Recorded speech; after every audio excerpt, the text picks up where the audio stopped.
그 후에 애굽 왕의 술 맡은 자와 떡 굽는 자가 그들의 주인 애굽 왕에게 범죄한지라.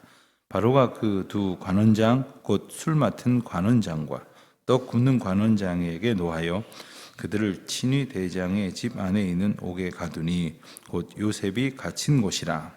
친위 대장이 요셉에게 그들을 수종 들게 하매 요셉이 그들을 섬겼더라. 그들이 갇힌 지 여러 날이라. 옥에 갇힌 애굽 왕의 술 맡은 자와 떡 굽는 자 두 사람이 하룻밤의 꿈을 꾸니 각기 그 내용이 다르더라. 아침에 요셉이 들어가 보니 그들에게 근심의 빛이 있는지라. 요셉이 그 주인의 집에 자기와 함께 갇힌 바로의 신하들에게 묻되 어찌하여 오늘 당신들의 얼굴에 근심의 빛이 있나이까? 그들이 그에게 이르되 우리가 꿈을 꾸었으나 이를 해석할 자가 없도다. 요셉이 그들에게 이르되 해석은 하나님께 있지 아니하니까 청하건대 내게 이르소서. 아멘. 오늘 말씀 40장입니다.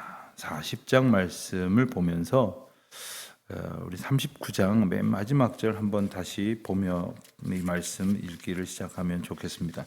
39장 맨 마지막 절인 23절 말씀을 보면 간수장은 그의 손에 맡긴 것을 무엇이든지 살펴보지 아니하였으니 이는 여호와께서 요셉과 함께 하심이라.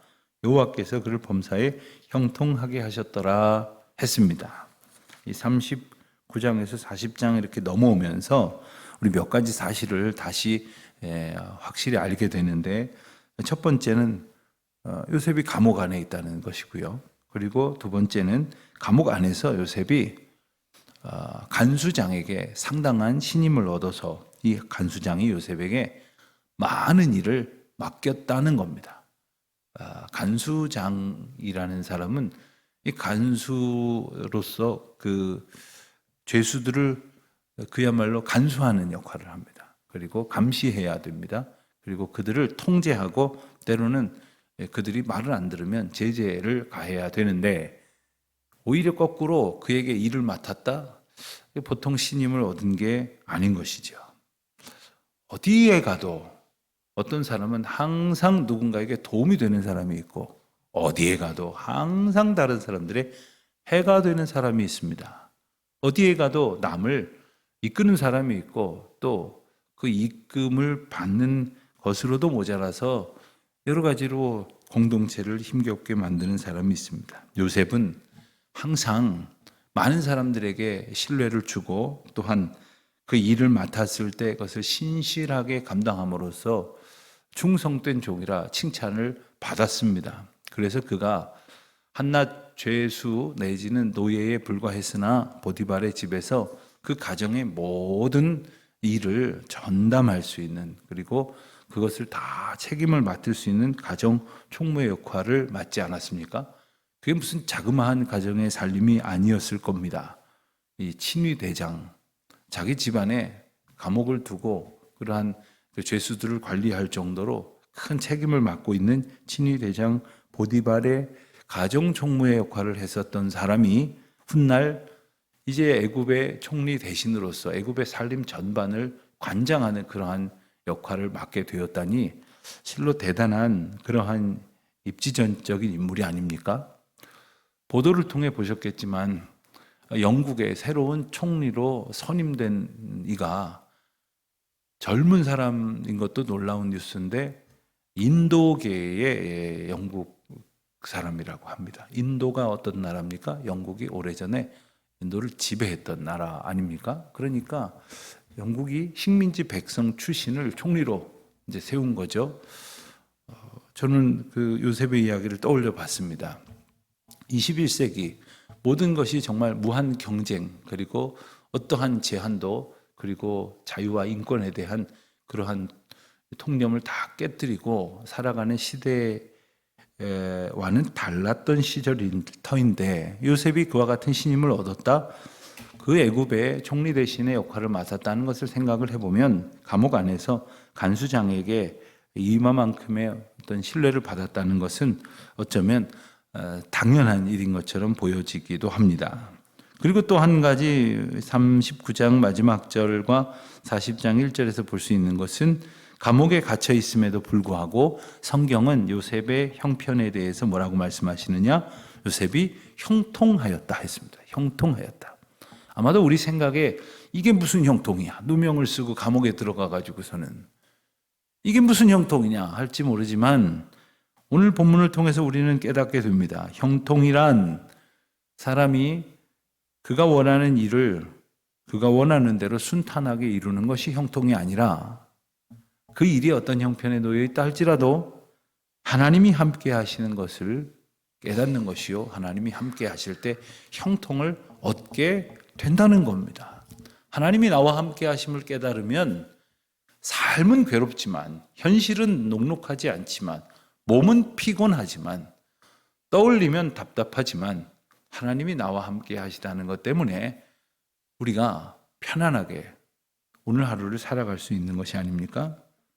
분명히 우리는 깨닫습니다. 요셉의 형편은 순탄하다고 말할 수가 없어요. 감옥에 들어가 있지 않습니까? 아주 극명하게 보여주지 않습니까? 그런데 성경은 그가 형통했다라고 말하고 있으니 진짜 형통이 무엇인지를 우리는 이 요셉의 형편을 통해서 분명히 잘 깨달아야 할 것이겠습니다. 다시금 말씀드리지만 내가 뜻하는 바대로 되는 것이 형통이 아니요 하나님이 함께 하심이 형통인 줄 믿으며 그러니 하나님이 함께 하시니 지금 잠깐은 고통 중에 있을 것 같지만 하나님께서 이 과정을 통하여 하나님의 일을 이루어 가실 것이라는 것을 우리는 믿음으로 붙들어야 할 것입니다. 사실 우리가 요셉의 이야기를 전체 스토리를 다 알고 있기 때문에 이 다음에 어떤 상황이 펼쳐지게 될는지를 알고 있기 때문에 요셉의 형통에 대해서 그다지 의심을 하지 않습니다만은 사실 이 뒤편이 나와 있지 않은 마치 우리가 연속극을 한 주 한 주 혹은 하루하루 이렇게 보는 과정 속에 본다면 얼마나 답답하겠습니까? 이 주인공 요셉의 심경이 내 안에 투사돼서 얼마나 속이 상하겠어요. 그러나 하나님께서 함께 하시면 우리에게 일러주시려고 오늘 이 말씀도 주시는 것임을 우리가 기억하게 될 것입니다. 1절 말씀에서 본 대로 그 후에 그러니까 지금 제가 여러 가지로 설명드린 그러한 형편의 후에 그러한 상황 속에서 펼쳐진 일입니다. 감옥에서 요셉이 두 특별한 사람을 만나게 됩니다. 이들과의 만남은 단지 하나의 에피소드가 아니라 하나님께서 이 이후의 일을 이루어 가시는 데 있어서 큰 전환점이 되는 만남입니다. 그 한 사람은 왕의 술 맡은 자요, 또 한 사람은 왕의 떡을 굽는 자다. 그런데 그들의 신분이 2절에 보니까 두 관원장이라 했습니다. 술 맡은 관원장, 떡 굽는 관원장. 그러니까 이 바로 왕의 애굽의 바로 왕의 음식을 담당하는 사람이 뭐 한두 명이었겠습니까? 그 일을 이제 책임지는 사람이라는 뜻이죠. 그러니 그냥 왕궁에서 일하는 사람 중에 하나라는 말이 아닙니다. 꽤 책임을 가지고 있었던 사람인데 그들이 어찌된 영문인지 자세하게 기록은 하지 않고 있으나 왕이 그들로 인하여 노하였다 했습니다. 그래서 그들이 뭔가 죄를 지었고 그로 인해서 3절에서 보는 대로 옥에 갇혔는데 그 옥에는 요셉이 갇혀 있었던 곳이다 하는 것입니다. 그런데 4절을 보니까 재미난 이야기가 나옵니다. 친위 대장이 요셉에게 그들을 수종 들게 하였다 했습니다. 친위 대장이 누굽니까? 이 감옥의 통제를 담당하고 있는 사람이면서 이제 우리가 앞서 본 대로 친위 대장이 보디발 아닙니까? 그러니까 보디발이 자신의 집에서 벌어진 일로 인해서 감옥에 가두어 놓고 또 그런 가운데에서 요셉에게 그 두 중요한 고위 공직자를 그래서 이게 어떤 분들은 농담으로 그런 얘기 하더라고요. 오늘 본문의 배경은 공수처다. 고위 공직자 수사를 담당하는 공수처다. 뭐 이런 농담을 하는데 아무튼 보통 죄수가 있는 곳은 아닐 겁니다. 왕에 관련된 죄수가 모여 있다고 성경이 명시하고 있고 그리고 이 왕의 최측근 음식을 담당하는 과거에는 그 음식으로 인해서 때로는 왕이나 혹은 최고 지도자를 음식으로 살해하는 독살하는 그러한 일들은 세계 역사 속에 무수히 많이 나옵니다. 그러니까 음식을 통해서 어떤 일이 벌어질지 모르기 때문에 가장 신뢰할 수 있는 그러한 사람들을 맡겼다고 한다면 조금 다르게 볼 수도 있지만, 한 사람은 경호대장쯤 된다 할 것이고 또 한 사람은 비서실장쯤 된다, 이렇게 말할 수 있을지 모르겠습니다. 어쨌든 그들이 갇혀 있는데 요셉더러 그들을 돌보도록 했다는 것입니다. 한편으로는 요셉이 지금 비록 감옥에 갇혀 있지만 자신을 감옥에 집어넣은 진위 대장으로부터도 아직 이마만큼의 신임을 얻고 있는 것이다, 이렇게 말할 수도 있습니다. 물론 어떤 해석을 보면 이 친위 대장이 보디발이 아닐 수도 있다, 이런 주장도 합니다만, 어쨌든 그 감옥의 권력을 가지고 있는 사람으로부터 여전히 이와 같은 신뢰를 얻고 있는 그런 형편 속에 있었다 하는 것은 분명합니다. 5절을 보니까 옥에 갇힌 두 관원장이, 술 맡은 떡 굽는 두 관원장이 꿈을 꾸었다고 했는데 각기 다른 꿈을 꾸었습니다.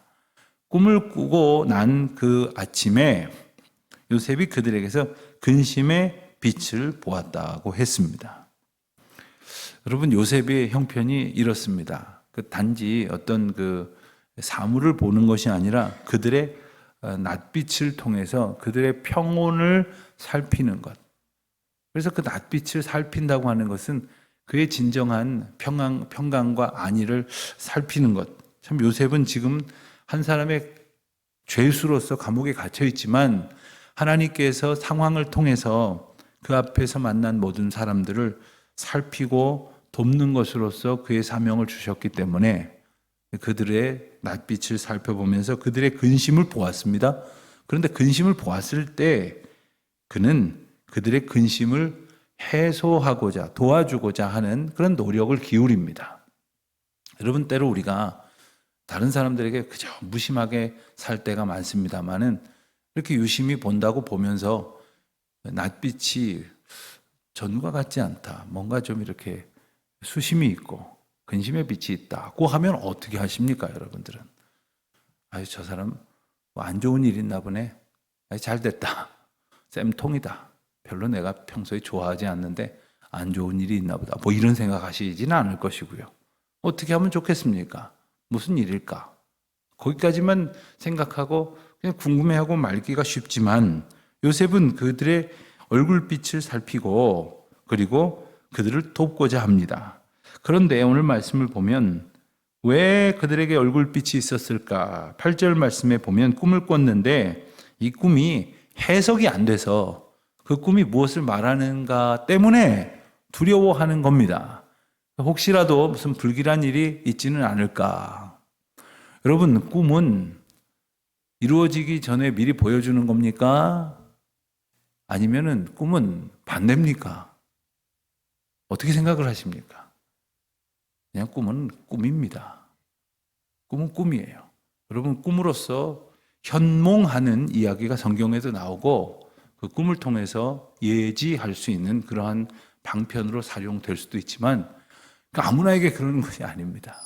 하나님께서 하나님을 계시하시는 방법 가운데로, 하나님의 뜻을 나타내시는 방법 가운데로 사용할 때가 성경에 분명히 있습니다만은 그 시절에는 하나님이 하나님의 뜻을 계시할 수 있는 방법이 굉장히 제한되어 있었습니다.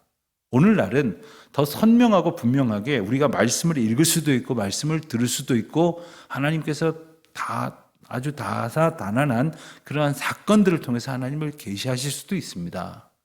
엉뚱한 책 보고 엉뚱한 드라마 보다가 잠이 들어서 그 비슷한 꿈 꾸었다고 이런 일이 일어날 거라고 생각하는 것은 그건 아주 엉뚱한 소리 하는 것임에 불과합니다. 꿈을 통해서 하나님의 일들을 하나님의 일로 여기고 그러고 발견할 수 있는 능력이 없다 보니까 우리는 어떨 때는 그 꿈으로 몽상에 빠질 때도 있고 또 어떤 때는 그 꿈으로 두려움에 빠질 때도 있는 겁니다. 해석이 안 되기 때문입니다. 어디 꿈만 그렇습니까? 자, 지금 내 앞에 펼쳐져 있는 일이 하나님께서 하나님의 일을 이루어 가시는 과정인데, 이루어가는 과정이 아주 볕이 잘 드는 그러한 길을 걸어가면서 이루어 가시면 좋겠는데 그렇지 않을 때에 이 과정을 통해서 하나님께서 계시하시는 바가 있음을 그걸 알려고 하지도 않고 알지도 못하니 불만하고 두려워하게 된다면 이것은 해석을 못하는 것입니다. 여기서 말하는 해석이라는 것은 달리 말하면 우리가 하나님의 통찰과 하나님의 섭리를 이해할 수 없다는 뜻도 될 수 있고, 그리고 우리의 모든 삶이 하나님 앞에 붙들려 있다는 것을 하나님의 주권적인 뜻 가운데서 이해하지 못하고 있기 때문이 아닙니까? 우리 자녀들이 잘 되게 부모들이 애를 씁니다. 물론 때때로 지나친 욕심으로 자녀들을 괴롭히는 일도 많이 있습니다만은 분명히 대부분의 일이 부모로서 최선을 다하는 그러한 일인데, 자녀들이 어떻습니까? 늘 감사합니다, 어머니. 감사합니다, 아버님. 이렇게 생각합니까? 나를 왜 이렇게 괴롭히는지 모르겠다며. 우리 부모는 나를 괴롭히려고 태어나신 분 같아요. 뭐 해가면서 원망하는 그것은 뭡니까? 그 하나님의 통치를 깨닫지 못해서 두려워하는 사람 마냥 부모님의 사랑을 깨닫지 못해서 자기를 불편하게 한다고 원망하는 것과 다르지 않을 것입니다. 그렇습니다.